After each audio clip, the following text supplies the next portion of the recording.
Hi, thanks for watching. Okay, so in this video, I'd like to revisit the Amber Heard case a little bit, sort of look back a little bit on the Amber Heard, just sort of my reflections and sort of opinions and feelings after seeing this Danny Masterson result. Okay, because I think we can all agree, okay, that there is sort of a Me Too influence going on in these cases, also in the with the accusers against Marilyn Manson. Okay, there is some sort of organized high power thing going on behind the scenes, all right, that's bringing these accusers, I think it's fair to say. um, and so what are my feelings about Amber Heard sort of looking back? Okay, the first thing I want to say, all right, just to be very clear, okay, I am not in agreement with the op-ed that Amber Heard published. Okay, I don't think it was a cool thing to do. Okay, I think it was very uncool, very unclassy. Okay, I think it was very hypocritical. Okay, especially given the generous settlement that Johnny Depp finally agreed to. He agreed to a very generous settlement for her. She got an excellent divorce. All right. Um, and I think that it does matter that she also had committed abuse in that relationship. Okay, it does matter that she was also violent at times in that relationship. All right. So I can see the hypocrisy. I can see how uncool it was. I can see how it really calls into question what kind of person Amber Heard is. Okay, I get that. All right. But I also have to see the big picture. Okay. And so when I look at, let's say, the Danny Masterson case, the accusers against Marilyn Manson, and now, and then and looking back on the Amber Heard, I mean, all these things together. Okay, the one thing that stands out to me that I think we can't forget as part of the big context, okay, at least in the Amber Heard case, we saw sort of behind the veil, behind, sort of behind the scenes, basically. And we saw that she didn't just write that Me Too article and just send it to the Washington Post. Okay, that's not what happened. Amber Heard had a team of attorneys, both inside the ACLU and her own private attorneys, that were basically reviewing drafts of what she had proposed to write. Okay, and the ACLU was basically kind of pushing her to prepare something and to be sort of an ambassador to, to the Me Too movement, or just to basically, against domestic violence, basically. Okay, so what I'm seeing really is that, whenever you see all these accusers, you want to point the finger at the accusers, right? Especially if you think they're being unfair.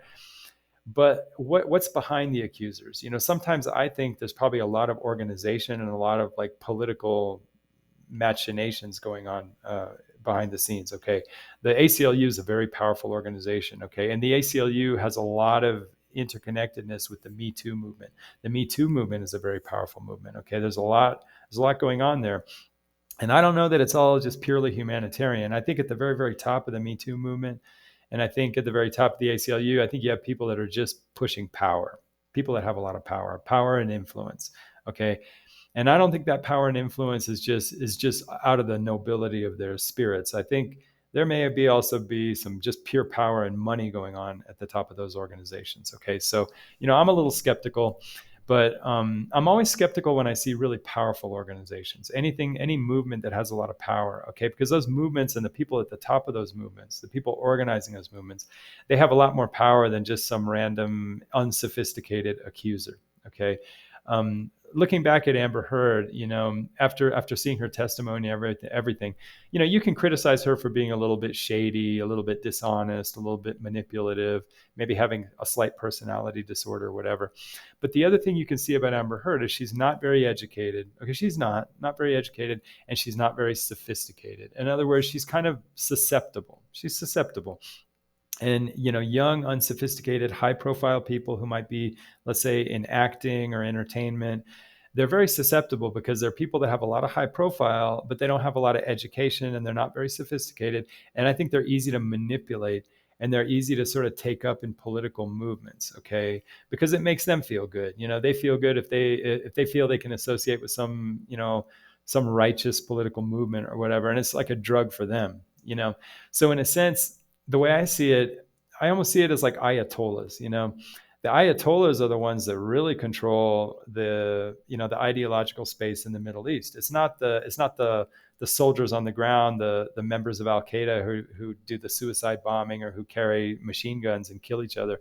It's actually the ayatollahs that really direct all that stuff. And sometimes I think let's say in the case of the Middle East, we focus too much attention on these random guys with beards that carry machine guns and, oh, how terrible. But we forget that the Ayatollahs are the ones that are really driving the ideological, the ideological environment. I also get outraged when I see, like, say in Afghanistan, how, let's say, they put battery acid on women just for committing supposedly, some sin, like, say, I don't know, like the worst case, like, say, adultery, but they get disfigured with battery acid, and they have all these like brutal treatments. They treat women like garbage basically, and make them dress like, I'm sorry, they try to defend that, but decades ago the Middle East was actually becoming very liberal, but it's not the random husband that mistreats their wife in Afghanistan. It's not the random guy with a beard that carries the machine gun.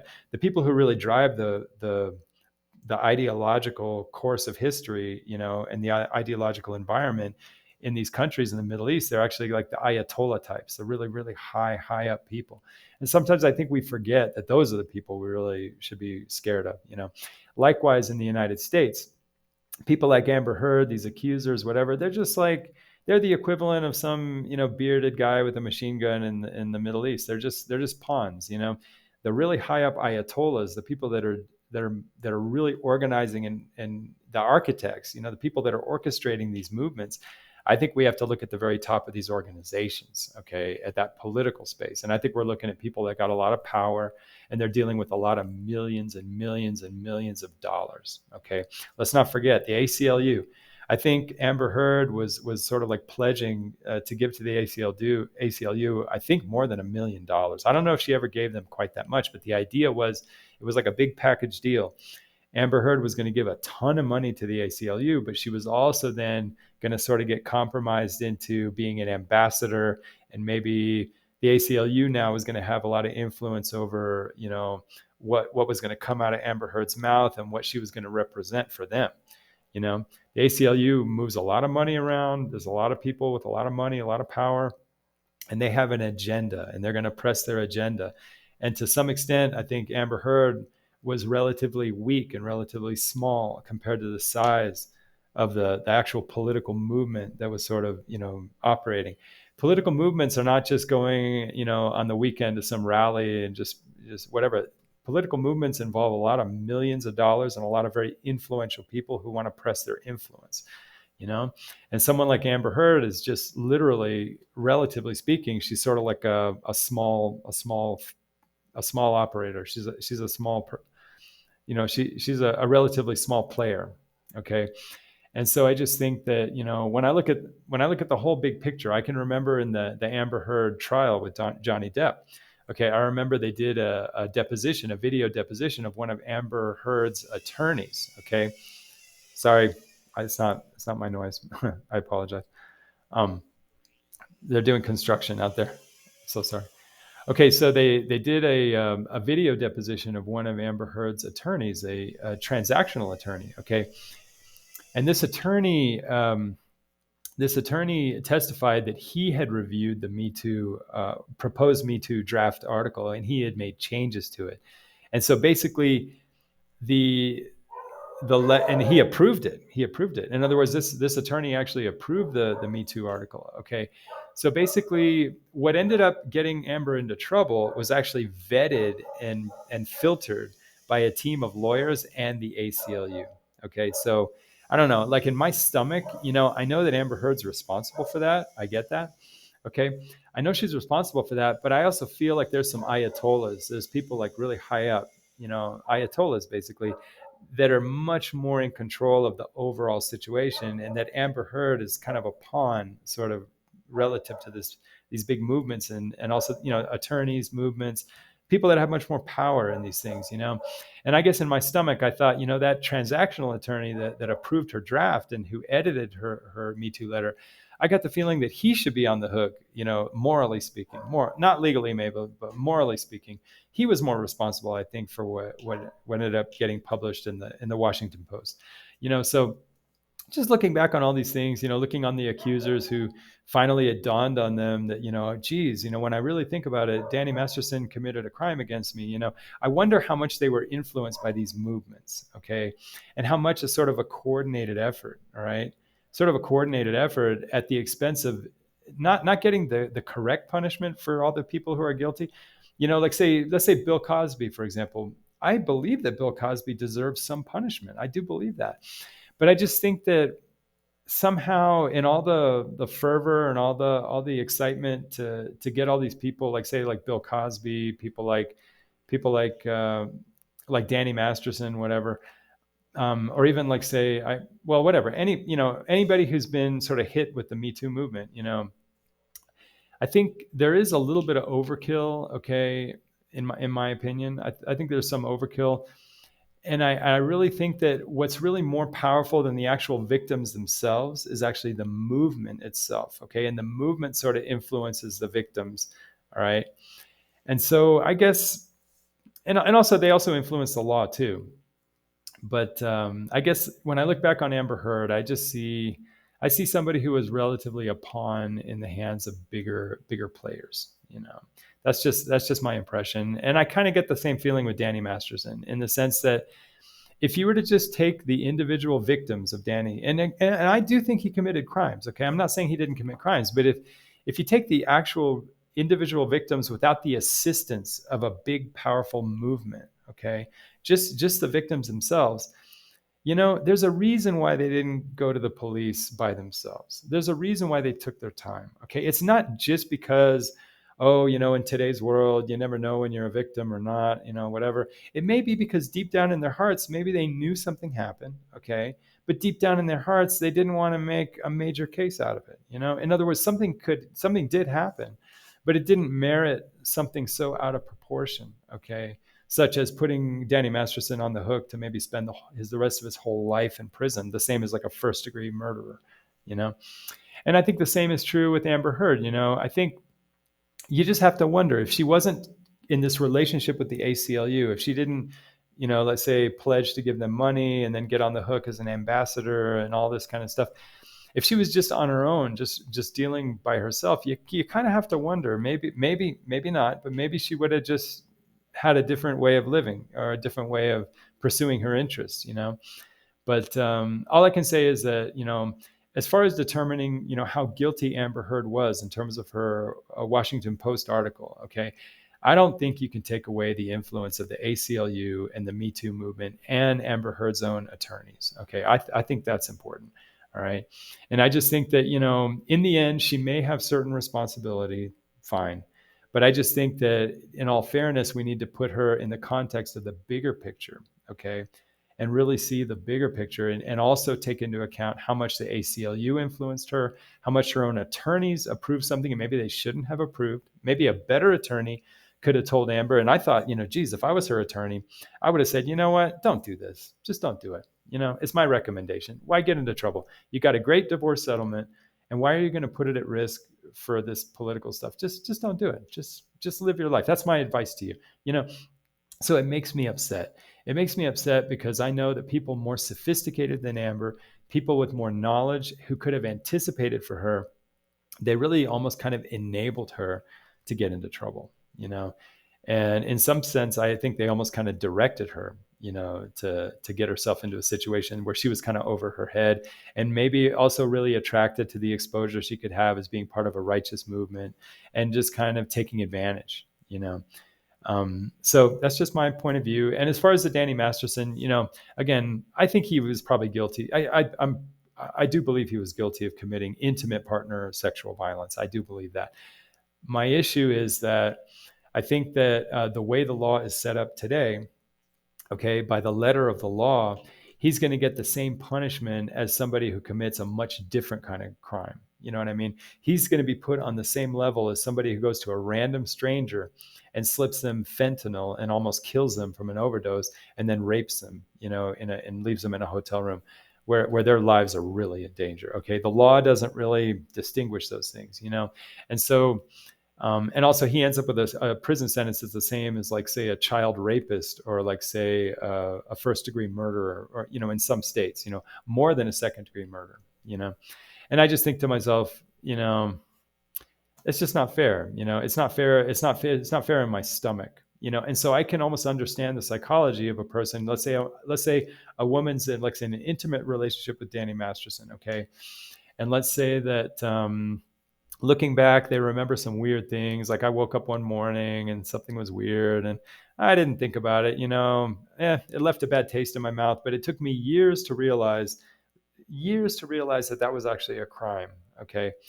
Well, I'll tell you what. I mean, I think maybe there's a wisdom why people take time to realize. All right, and if it takes someone so long to realize that they've been a victim, you know, then okay, I'm open-minded that maybe if they realize after 15 years that they're the victim of crime, I'm open to some kind of punishment. Okay, but am I open to 30 years? You know what I mean? Am I open to a life sentence for that?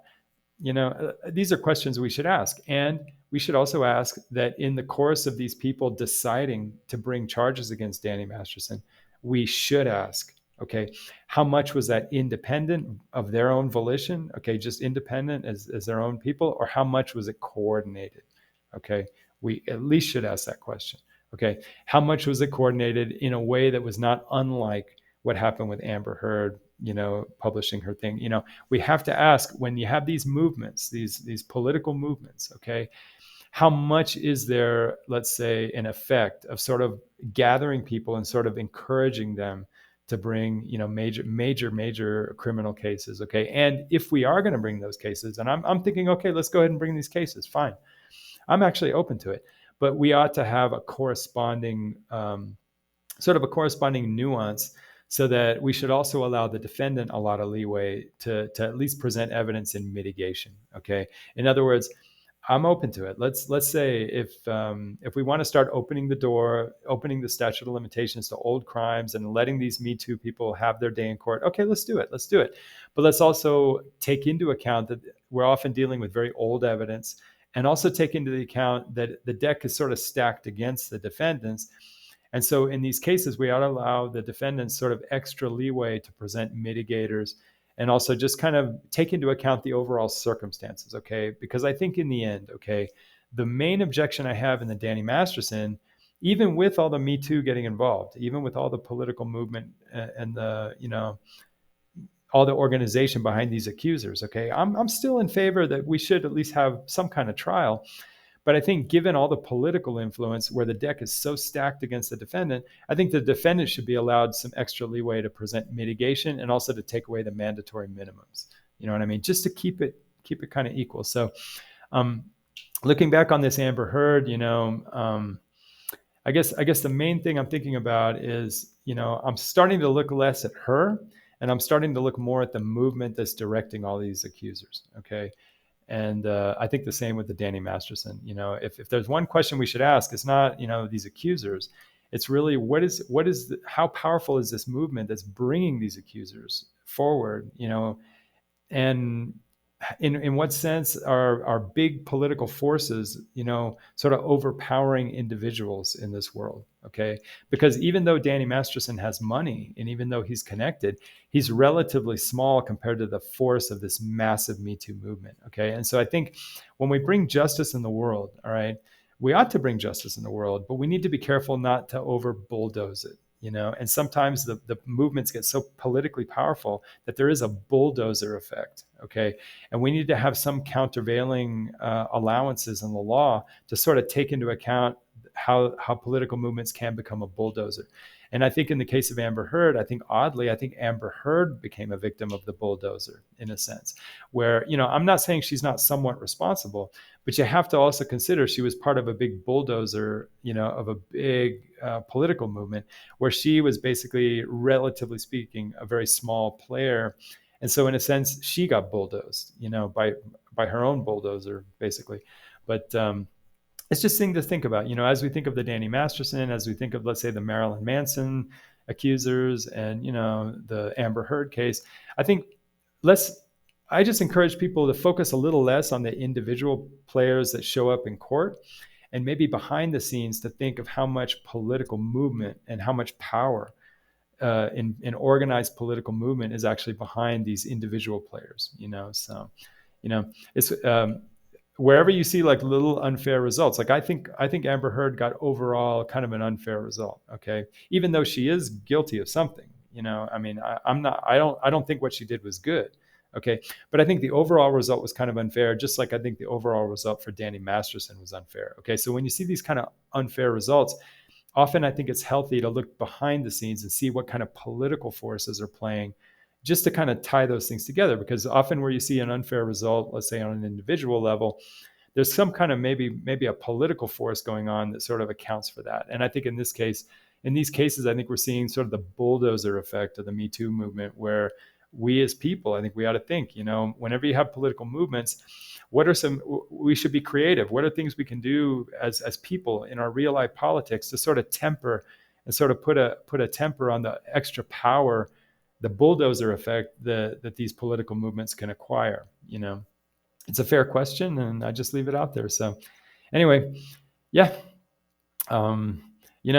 Just to summarize this video, I mean, I am not like pro Amber Heard. I think Amber Heard made a mistake. I do. Okay. I don't think she should have submitted that Washington Post article at all. But I just think that to assess her actual guilt as a person, we also have to take in the fact she had some very good attorneys that allowed that thing to happen, allowed her to actually present that letter, people who could have told her not to do it. Okay. And she also was tied up with the ACLU, which was really pressing her to get that article out and really almost manufacturing the content of that article. So, if we're going to talk about how guilty she is, we need to also look at the broader context of all the high-powered attorneys and executives at ACLU that were behind what she did. So, it's not fair to talk about her fault without talking about the fault of the larger players in the picture and the overall context. Okay, so at least in the case of Amber Heard, in my stomach, in my heart, I feel that the ACLU and her attorneys in Los Angeles were as much or more at fault than Amber, because they had more power and more knowledge of what the consequences of that could have been. So anyway, just my opinion, and thanks for watching.